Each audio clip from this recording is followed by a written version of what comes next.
Hi friends, आज 12th class की political science करते हैं। 12th political science.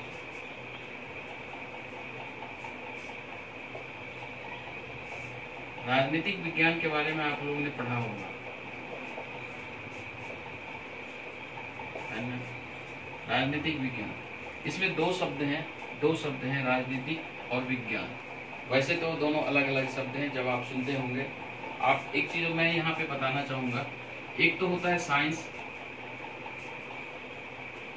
ये शब्द सुनते ही कई लोगों का सर चकराना शुरू हो जाता है। साइंस, कैसे साइंस पढ़ते हैं लोग। खैर, इसमें दोनों चीज है, राजनीतिक और विज्ञान। मैं पहले इसको समझाता हूँ कि राजनीतिक विज्ञान है क्या। देखिए, राजनीतिक जो शब्द है, ये शब्द है, विज्ञान से आप वाकिफ है। राजनीतिक जो शब्द है, ये शब्द है, ये शब्द पोलिस शब्द जो एक ग्रीक शब्द है, इससे निकला है और इसका मतलब होता है नगर राज। नगर राज, ये नगर राज क्या था? ये नगर राज एक संस्था था। यहाँ पे निर्णय लिया जाता था, ठीक है ना? संस्था था, यहाँ पे क्या होता था? निर्णय लिया जाता था। किसके लिए? जो उस नगर के जो जनता थे उनके लिए नगर राज निर्णय लेता था ये संस्था। ये जो शब्द है राजनीतिक, इसका प्रयोग, इस शब्द का प्रयोग सर्वप्रथम किसने किया था? अरस्तु ने किया था। अरस्तु ने किया था इस शब्द का। बाद में अरस्तु ने इसमें समाज को, सामाजिक संगठन को और परिवार को भी जोड़ दिया। ठीक, तो ये जो नगर राज है, बाकी जो राजनीतिक की और भी चीज मुझको बताने हैं जो मैं यहाँ नहीं बता सकता हूँ, वो मैं आपको बताता हूँ। उसमें जो मैं नेट जीआरएफ का अलग से क्लास लेता हूँ, उसमें डिटेल में इसको बताता हूँ। एक चीज इसमें तो साथ है राजनीतिक विज्ञान। मैं यहाँ पे एक चीज है जो क्लियर करना चाहूंगा कि राजनीतिक विज्ञान और विज्ञान में क्या अंतर है। तो एक तो हो गया राजनीतिक विज्ञान, दूसरा विज्ञान। दोनों में क्या अंतर है? दोनों में अंतर क्या है कि जो राजनीतिक विज्ञान है ना, इसका जो अनुसंधान में, इसमें जो अनुसंधान होता है यानी रिसर्च, उसका जो उद्देश्य होता है, उसका होता है स्थानिक समस्याएं,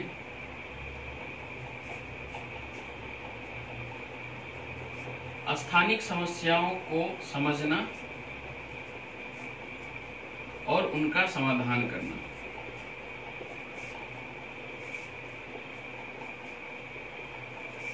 क्या मतलब? अनुसंधान, रिसर्च करते हैं ना, रिसर्च खोजते हैं हम, तो अनुसंधान का उद्देश्य क्या होता है? स्थानिक समस्या को समझना और समाधान करना। जैसे अभी दिल्ली में जो दंगे हुए हैं खजूरी में इलाका में, वो स्थानिक समस्या है। वो दंगे क्यों हुए? आखिर इतने दिनों से जो समाज एक साथ मिल के रह रहे थे, आखिर ऐसी क्या परिस्थिति उत्पन्न हो गई उस समाज में, या क्या ऐसा नया चीज उस समाज में प्रवेश कर गया जिसके वजह से दंगे शुरू हो गए? तो ये समस्या है, जो न्यू समस्या है, उस समाज में जो नया समस्या आया है उसको समझना है और उसका समाधान करना है। ये काम होता है राजनीतिक विज्ञान में, ठीक है? जो विज्ञान है, विज्ञान में जो अनुसंधान होता है, उस अनुसंधान का उद्देश्य, उसका उद्देश्य होता है ज्ञान को सिद्धांत के रूप में, यानी हाइड्रोजन के 2 अणु, ठीक, और ऑक्सीजन के 1 अणु, ये मिलके क्या बनाता है? H2O, यानी जल। ये नॉलेज है। दूसरी बात क्या है? जो ये अनुसंधान, राजनीतिक विज्ञान की जो अनुसंधान है, वो स्थानिक होता है या राष्ट्र के स्तर पे हो सकता है। ये जो होता है सार्वभौमिक, यानी अगर H2O भारत में बनता है 2 हाइड्रोजन और 1 ऑक्सीजन से, तो विश्व में कहीं भी यही प्रक्रिया अपनाने से जल बनेगा। लेकिन खजूरी के जो स्थानीय समस्या है समाज में, वो अलग हो सकते हैं। जो न्यू दिल्ली की समस्या है, वो समाज, वहां के समाज में वो अलग हो सकते हैं। दोनों में अंतर यही है। अब मैं आपको ले चलता हूं सीधे आपके जो टॉपिक हैं पॉलिटिकल राजनीतिक विज्ञान के सिलेबस में, उसकी बात मैं कर लेता हूँ। जो राजनीतिक विज्ञान है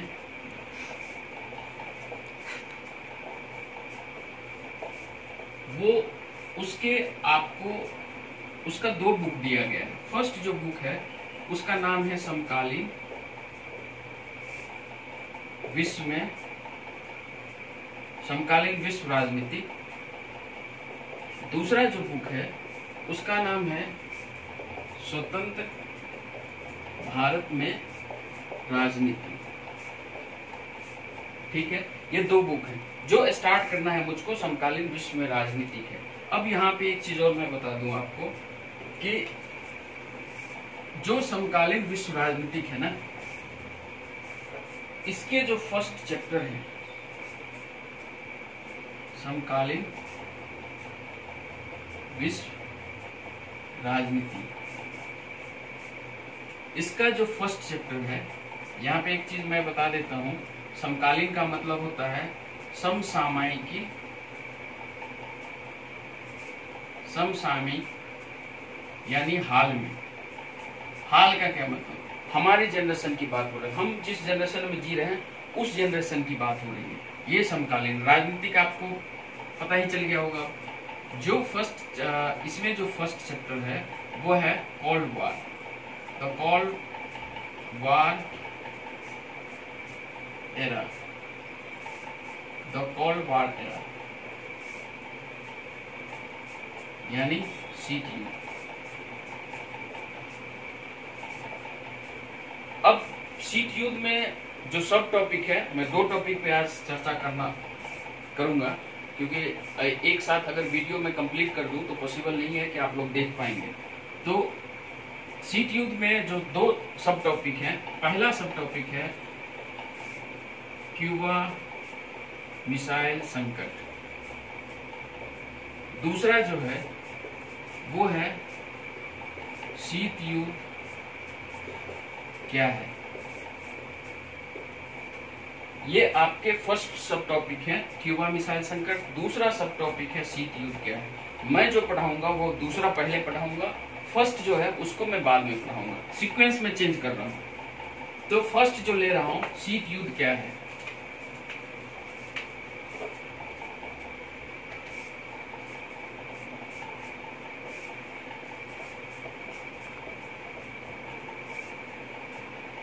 शीत युद्ध को समझने के लिए सबसे पहले मैं ये जो वर्ड है शीत युद्ध, इसके बारे में बता रहा हूं। जो शीत युद्ध है ये युद्ध जैसे हालात दिखते हैं, युद्ध जैसे हालात तो दिखते हैं,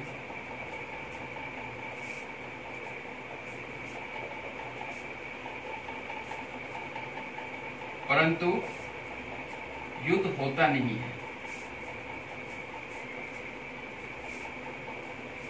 युद्ध जैसे हालात दिखते हो लेकिन युद्ध ना होता हो, ये किस स्थिति में हो सकता है ना।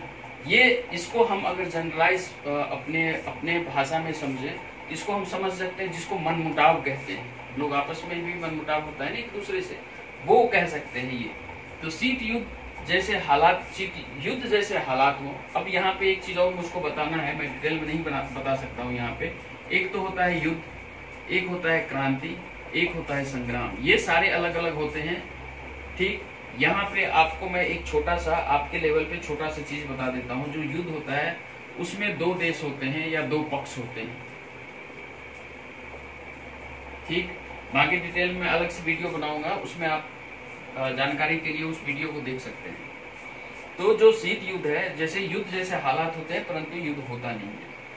अब क्या है कि युद्ध, शीत युद्ध है क्या, तो इसको समझने के लिए अब मुझको द्वितीय विश्व युद्ध समझना पड़ेगा। द्वितीय विश्व युद्ध क्यों? क्योंकि द्वितीय विश्व युद्ध की समाप्ति के साथ ही ये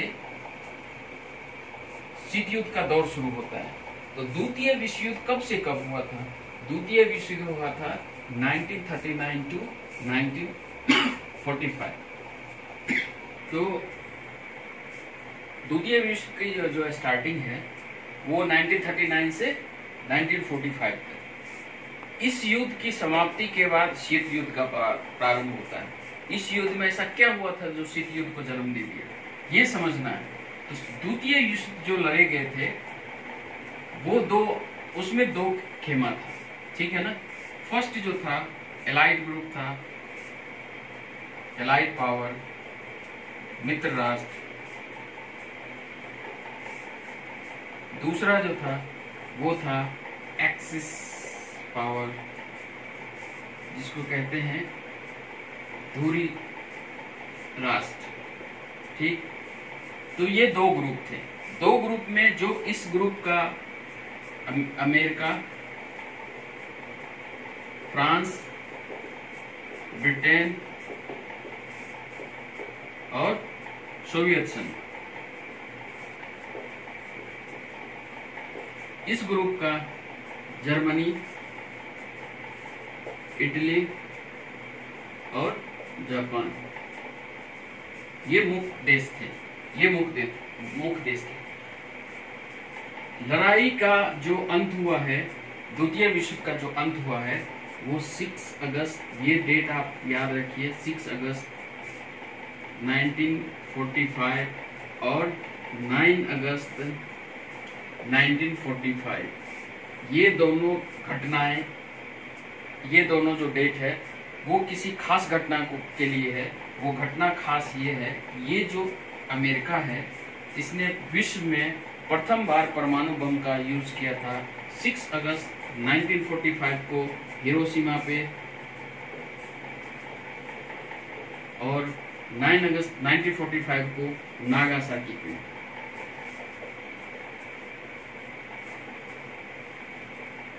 इसने जो परमाणु बम गिराया था उसका कोड नेम दिया गया था। हिरोशिमा का जो परमाणु बम था उसका कोड नेम दिया गया था लिटिल बॉय, और जो नागासाकी पे परमाणु बम गिराया गया था उसका कोड नेम दिया गया था फैट मैन। इस बम का, जो हिरोशिमा पे परमाणु बम गिराया गया था, उसका वजन था 15 किलो टन, और इस फैटमैन का जो वजन था वो 21 किलो टन था। नाम से भी पता चलता है 15 kiloton Little Boy, 21 kiloton Fat Man, ठीक। इस परमाणु बम के बाद द्वितीय विश्व की समाप्ति होती है। लेकिन इसमें जो दो गुट हैं उनके आपस में एक दूसरे के बारे में आलोचना शुरू हुई। जो इस गुट वाले थे, इसके सपोर्टर जो थे, उनका कहना था जब जापान आत्मसमर्पण करने ही वाला था तो अमेरिका परमाणु बम क्यों गिराया। तो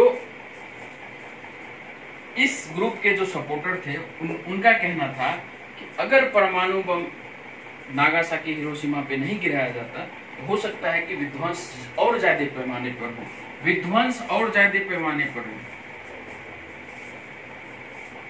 क्या मतलब? इसका मतलब बहुत ज्यादा विध्वंस हो चुका था। कैसे हो चुका था यहां समझना है। प्रथम विश्व युद्ध में लगभग 1 करोड़ लोग मारे गए थे, ठीक है। जो द्वितीय विश्व युद्ध है इसमें अनुमान लगाया गया कि 7 करोड़ लोग मारे गए थे।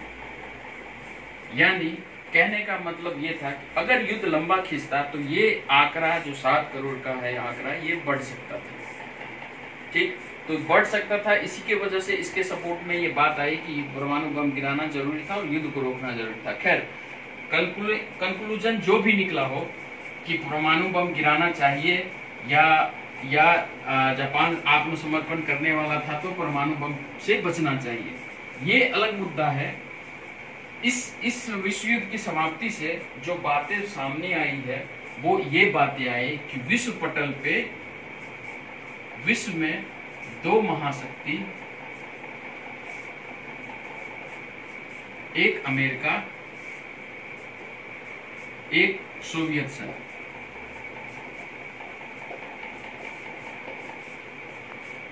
विश्व में 2 महाशक्ति, एक अमेरिका, एक सोवियत संघ का उदय हो गया, ठीक।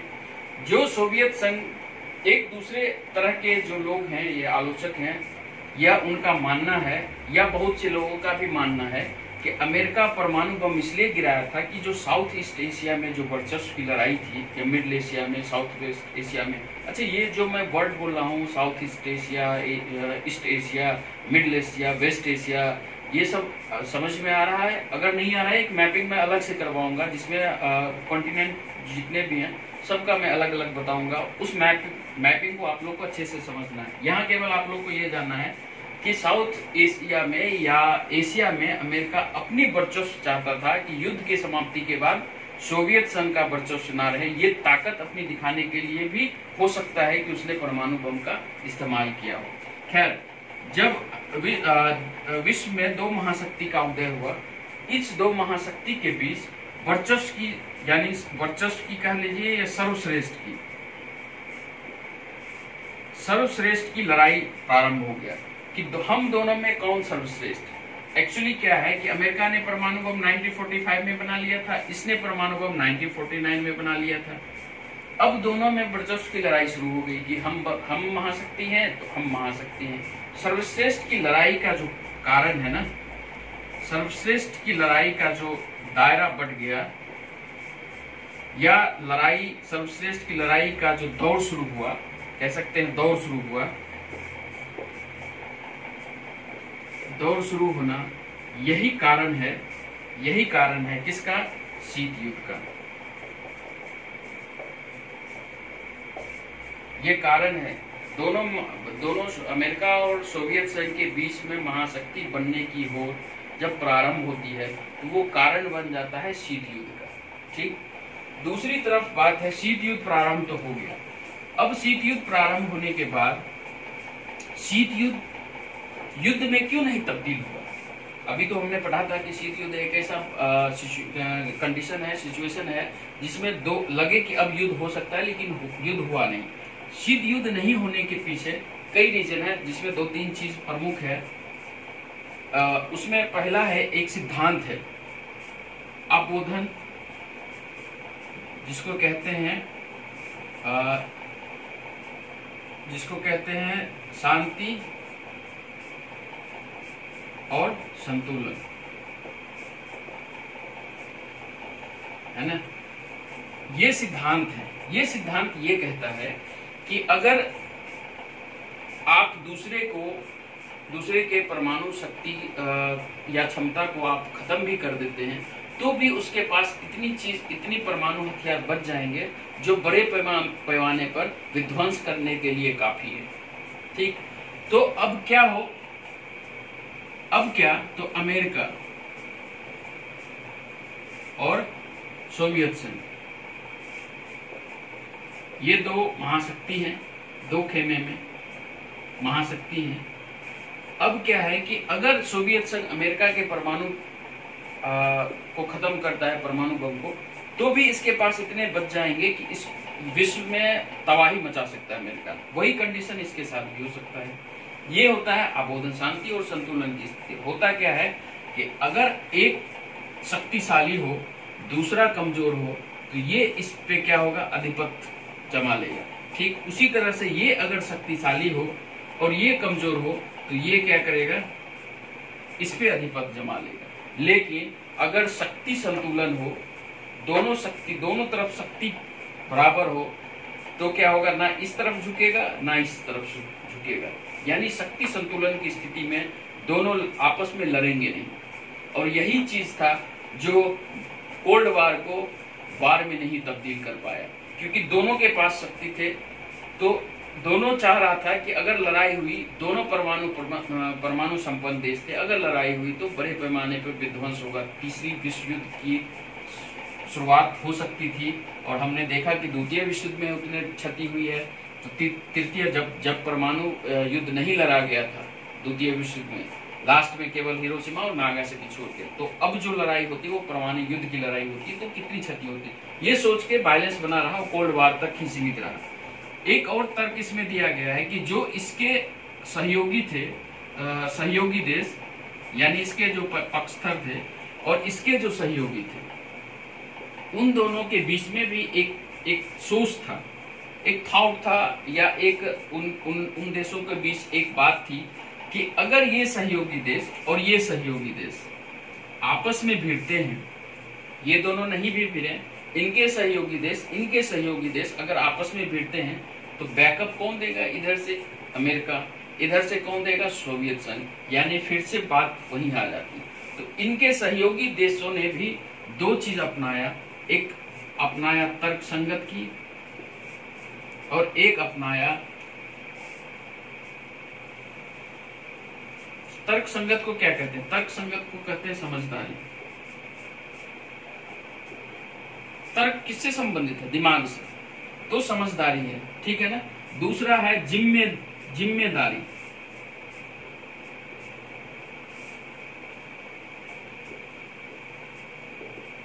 इसको इंग्लिश में रेशनल कहते हैं, इसको इंग्लिश में रिस्पॉन्सिबिलिटी कहते हैं।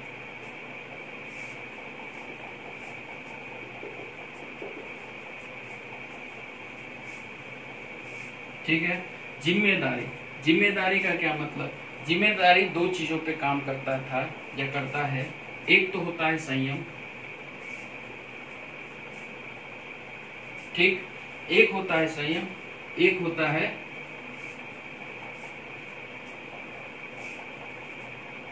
शांति कह सकते हैं। इन दोनों पे कायम करता है। तो इनके जो सहयोगी देश थे उसने समझदारी से और संयम से काम लिया, जिसके वजह से क्या हुआ कि जो युद्ध है वो कोल्ड वार यानी शीत युद्ध वो युद्ध में नहीं बदला, ठीक, नहीं बदला। अब युद्ध में नहीं बदला और शीत युद्ध का प्रारंभ हुआ। इसके बीच में एक बहुत बड़ा घटना घटता है। आपको मैं ऐसे समझाता हूँ कि शीत युद्ध 1945 में प्रारंभ हुआ, मान लेते हैं, डेट तो कुछ है नहीं। यहाँ पे शीत युद्ध में नहीं बदला है।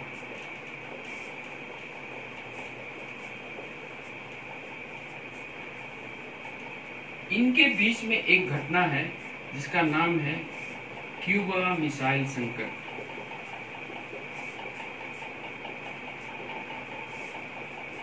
ये कब की घटना है? 1961, अप्रैल 1961, ठीक है। क्यूबा के बारे में मैं कुछ बताना चाहता हूँ, ठीक, यही बताता हूँ। ये अमेरिका है ना, ये मान लो अमेरिका है,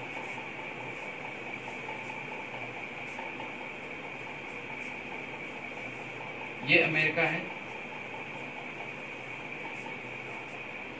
ये मैक्सिको है, इधर ये मैक्सिको की खाड़ी है,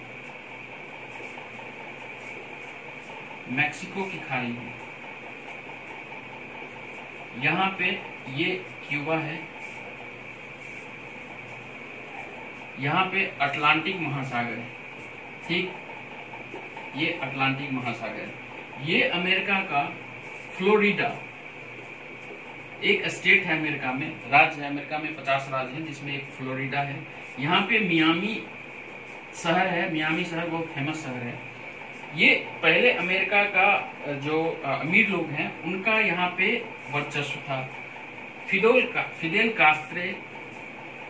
कास्त्रे थे जिन्होंने कब 1958 में गुरिल्ला युद्ध के द्वारा क्यूबा पे अधिकार कर लिया, ठीक।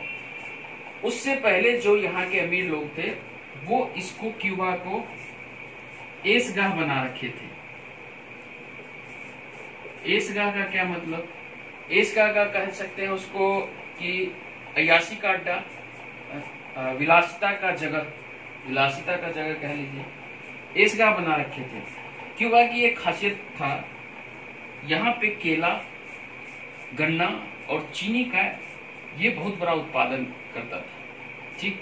लेकिन फिदेल कास्त्रो के वहाँ के राष्ट्राध्यक्ष बनने के बाद, फिदेल कास्त्रो चूंकि साम्यवादी समर्थक थे, साम्यवादी थे, सोवियत संघ साम्यवादी था, तो क्यूबा का संबंध सोवियत संघ से अच्छा रहा था। जो सोवियत संघ है उसने क्या किया, 19 अप्रैल 1961 में यहाँ पे एक मिसाइल की तैनाती की है, ठीक है, चुपके से। इस मिसाइल की तैनाती से क्या हो गया, पहले अगर अमेरिका के इतने भाग को अगर सोवियत संघ क्षति पहुंचा सकता था, तो यहाँ पे ये पास में आ जाने की वजह से, क्यूबा में मिसाइल की तैनाती की वजह से अमेरिका के दुगुने भाग पे ये क्षति पहुंचाने की ताकत रखने लगा। यहाँ तक अब इसको क्षति पहुंचा सकता था। इसके लिए उस समय जो जॉन एफ कैनेडी थे, जॉन एफ कैनेडी वहां के राष्ट्रपति, और CIA क्या था, सेंट्रल इंटेलिजेंस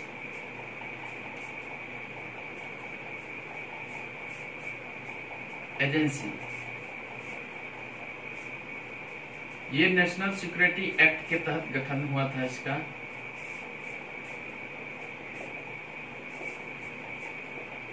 कब गठन हुआ था इसका? 18 सितंबर 1947 में। ये जो ऑर्गेनाइजेशन है, एजेंसी है, इसको भी खबर लगने नहीं दिया था इसने, सोवियत संघ ने। इसको आफ्टर 3 वीक इसको पता चला कि क्यूबा में सोवियत संघ ने अपनी मिसाइल तैनाती कर दी। जॉन एफ कैनेडी को लगा कि अगर इसका प्रत्युत्तर न दिया जाए, मतलब इसकी जवाब अगर ना दिया जाए, इसके विरुद्ध कार्रवाई ना किया जाए, इसके विरुद्ध अगर हम कदम नहीं उठाते हैं, तो सोवियत संघ को लगेगा कि शायद हम डर गए हों। तो जॉन एफ कैनेडी ने अपने जंगी जहाज, अपने फोर्स से कहा कि जो क्यूबा की तरफ आ रहे हों सोवियत संघ की जंगी जहाज, उसको रास्ते में ही रोकना है। और जब अमेरिका का जंगी जहाज या अमेरिका का राष्ट्रपति ये बात कही और अमेरिका सेना ने आगे की तरफ बढ़ना शुरू किया, यानी सोवियत संघ को बीच रास्ते में रोकने के लिए आगे बढ़ना शुरू किया, और ये खबर सोवियत संघ को लगा, तो पहले तो उन्होंने क्या किया, अपनी